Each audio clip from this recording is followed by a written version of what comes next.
What's up, everybody? I'm Danna Kiel. She said that.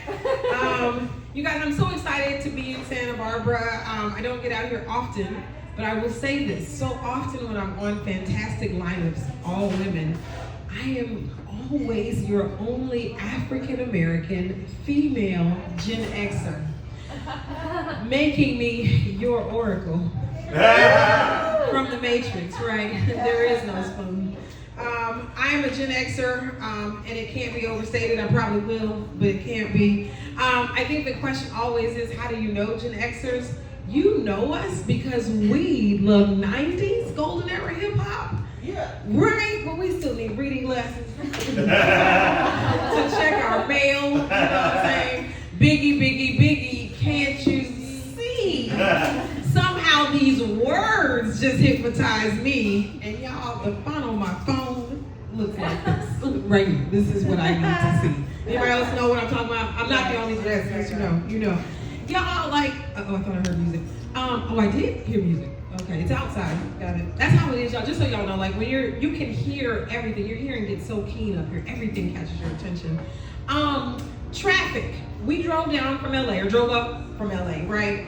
And LA traffic, I think, is the only thing that will make you lose all spirituality. Like, I feel like I've lived in LA for almost 30 years. I'm from Alabama, I'm from New Orleans, both. And so I find that I do a lot of meditating, I do a lot of praying and affirming, and like, I think meditation is the meat tenderizer of vibrations. Do you know what I'm saying? And so I can be in my car, because that's when I can like listen to tapes. So I'll be like, I am divine. And then someone will cut me off. And I'm like, you pissy bitch! You know what I'm saying? Like, it changes when you're pro, I'm in your prison, I'm in your Prius.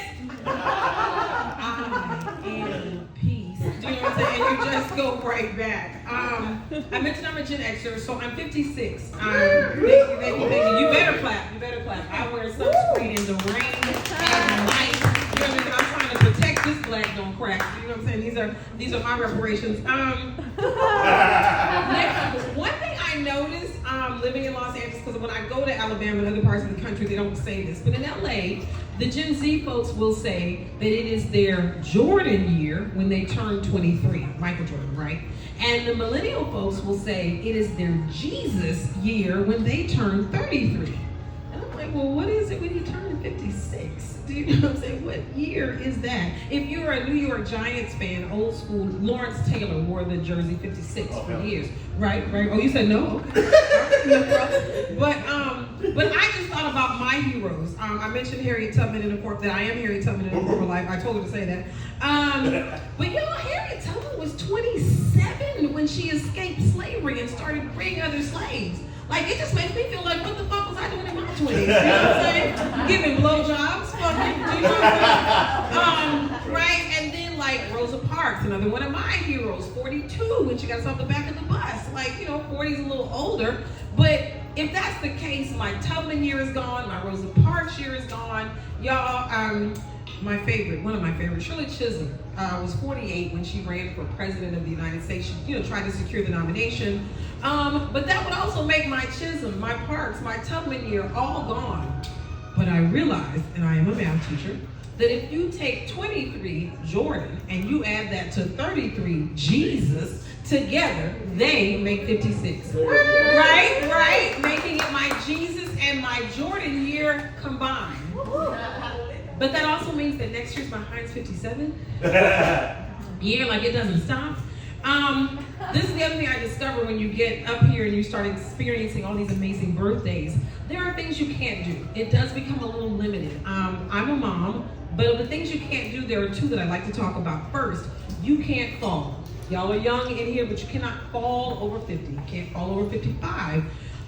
When I was a kid, I'd say to my dad, hey dad, come roller skating with us. And he'd say, well, what if I fall? And then I'd say, you'll be okay. Ooh, but it turns out you will not be okay when you fall. I mentioned that I teach school. This year I'm teaching 3rd and 4th grade.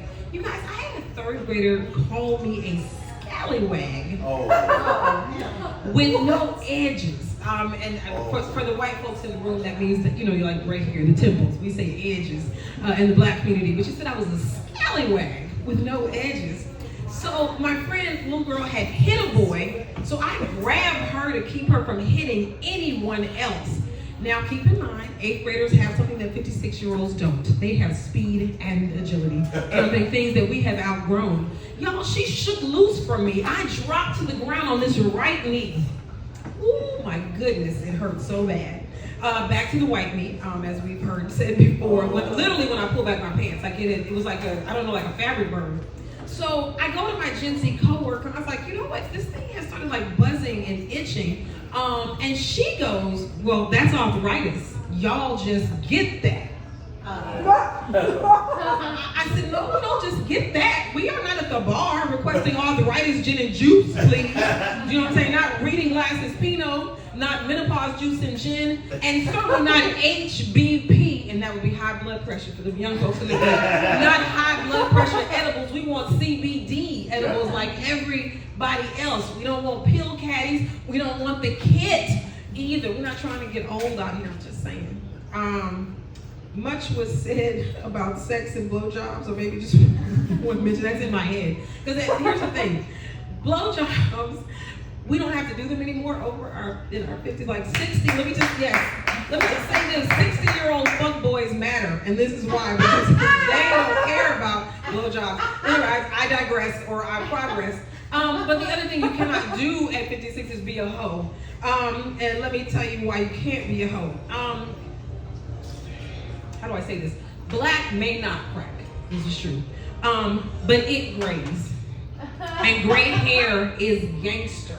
To my young ladies in the room, it grays. She knows. She already knows what I'm doing. It grays up top, but it grays everywhere else. And man, you don't want to be in these streets like that. Y'all, at least I don't. Y'all, and just speaking of hair and the thinning, so y'all know this is purchased. I'm black, can't be overstated, but I might. This is purchased. But let me say this. I had sideburns when I was a kid. Like, think Elvis Presley, think Abraham Lincoln. And at 56, I still have sideburns. And they still grow very thick. But I'm just thinking, could we possibly reroute where it is thick to where it is thin? Could we reroute from these sideburns to these edges? Could we reroute this chin hair, again, where we are thriving, to maybe these eyebrows where we are not? Could we reroute maybe this lip hair to like our eyelashes? We just want to go from thinning to thriving everywhere. Do you know what I'm saying? In the right places. I'm single and I hate that. Let me just say this about being single. When you're single over 50, over 55, you are worried about three things. Straight teeth, no missing back teeth, that is, straight teeth, a thigh gap if you don't have one, and good credit.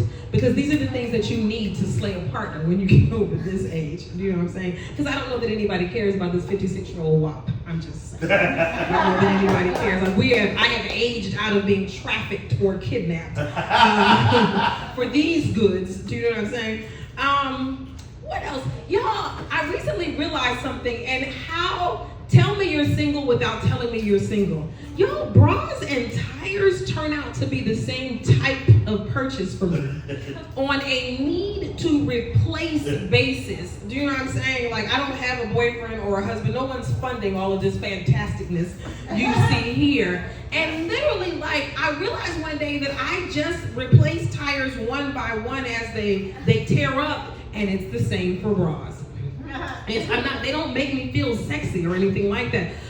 Okay, so sad moment, but quick. I lost my mom when I was young, and so I still don't know how many bras I'm even supposed to have. Like, I don't know. Like, I do know with panties you need at least a 2-week supply, possibly a 30-day supply. With bras, I don't really know what it is. Someone once said you don't need 7 for 7 days, but I'm like, so is my breast sweat not, like, does that not matter? Like, I can't sort it out. But I'm just saying that all of it, because I had a friend recently tell me, she said, hey, you know the cheapest place to buy a set of 4 tires is Costco.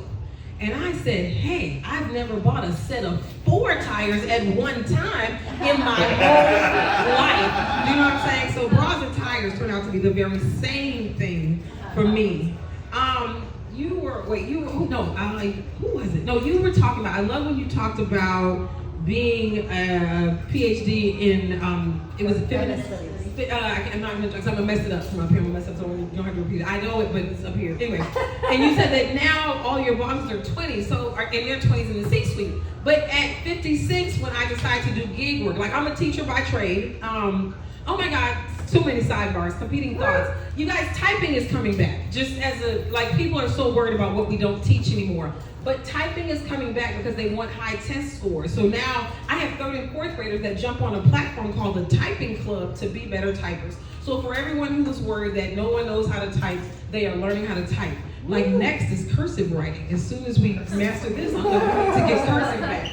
But my train of thought, which is almost lost, but we're getting it back, is, hold on one second. Oh, there it is that being 56, when you go to work, like in education, everything is multi-generational. So you're gonna meet Gen Zs, you're gonna meet millennials. But when you do like gig work, you realize that you're driving around basically working for people that are younger than you, essentially, right? And I take issue with it and I deal with it. But the thing about it is I'm an Uber Eats driver because it takes a side hustle to support the side hustle to be a comic.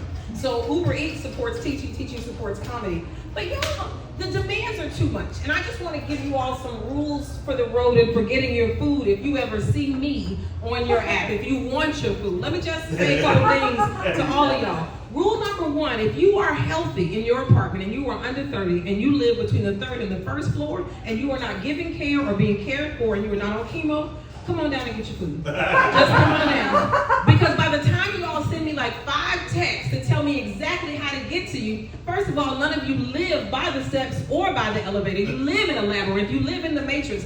Your food and other people's food is going to be cold by the time I read all of this. The remix of that rule is to Olivia at Cloverdale and 6 in Los Angeles. I don't care about you or that mushroom carpet. Nowadays, because that's what she told me to leave the food. Nowadays, buildings, I'm hitting more buildings that don't have elevators. And again, if you live on the 3rd floor and up and your building does not have an elevator, come on down and get this food. You know what I'm saying? First of all, the picture as proof of delivery will be from that bottom step. That's where I'm going to leave it. Me and these knees have been together for 56 years, and you're not going to come between me and the next 44. I'm just saying. I want 100 years on this. I want these knees for the next 44. I delivered to Colin in Culver City, and that is his name because we're out here, and so he won't know that I said his name here. Colin in Culver City had 2 gate codes, and that's another thing. Gate codes have gotten big. If your gate code has more than 5 digits, just come on down. I'm not dialing. I don't have time to dial more than 4 digits in a gate code. So again, he had 2 gate codes. I had to get in a courtyard, then I had to get in the building. This man had no elevator. I want to cuss, but nobody else has cussed, so I don't want to be the one to break the ice. But y'all know what I want to say. This motherfather had no elevator. I get up to the 3rd floor. I knock on Colin's door. Colin opens the door and says to me, "How did you get up here?" Right. I said, "The 2 gate codes in these knees, Colin." And here's the thing. Again, if you've ever ordered, some people put what's called a pin on their delivery. So for me to get my delivery fee, you have to give me your pin. Colin had a pin. So Colin, I'm going to have to come up here regardless. I'm just saying, if you see my picture on your app and you want your food, just make it easy for yourself. Just come on down. Just be like, that is comedian Danna Kiel. We're going to come on down and we're going to do that. Y'all, I will leave you with this. There's always so many thoughts. I love talking to people. I love the time. What was I going to say? When you do get to be 56, I was just trying to make sure, in my mind, I'm trying to think, do I have anything else to tell these folks? Just trying to make sure. Ultimately, the reason I shared the Uber Eats bit, I'll tell you why. Because the Olympics are over, and all I'm trying to say is I am not an Olympic athlete. Do you know what I'm saying? Come on down these stairs and get your food. Oh, ring, ring. Sometimes the ancestors call me, and we're getting a call right now. Hold on a second. Hello? Jesse Owens. What's up, Jesse? Y'all, Jesse Owens. You said you're the athlete, you're the runner? Okay, I appreciate that. Jesse, we miss you. We thank you. All right, peace. No, that was Jesse Owens. He just wanted to say hello. And that he is the Olympic athlete. Okay, now, let me leave you with this. When you do get to be 56 or older and you are fucking single, what you know now is what you want in a partner. This man wrote a book about love languages. None of mine are in the book, so I will share them here. Love language number 1, snacks. I love airplane snacks, Zoom snacks, protest snacks. I said I was a teacher of other people's kids. Snacks. I love all kinds of snacks. Airplane snacks being the best snacks. Don't fall asleep. They won't give them to you. If you're sitting next to me, wake me up. I want my snacks. I want my cranberry juice with light ice and my Chex Mix. I'm just saying. Love language number 2, manifesting. I mentioned meditating earlier. I like manifesting, quantum physics. You know what I'm saying? The law of attraction. There are no African Americans in here besides me. But Kelly, sorry about that, my brother. Sorry. I'm so sorry. So used to, I drove down here with you. I'm so used to being the So I was just gonna say, since me and Kelly have been to the black church before, in the black church we just say name it and claim it. I would say, well, I knew that. Don't falter now. Last but not least, I love R&B music. I love Michael Jackson with my whole being. I love, and specifically his Off the Wall album. I think it is the greatest piece of R&B music of the 20th and the 21st century. So if you are single in this room, which it does not appear there are any, and love those 3 things like I do, then we should be together. In fact, we go together. I want to rock with you. Anybody? All night. Danna Kiel, that is my time. Give it up for Danna, everybody. Danna, I know you're a great teacher because your students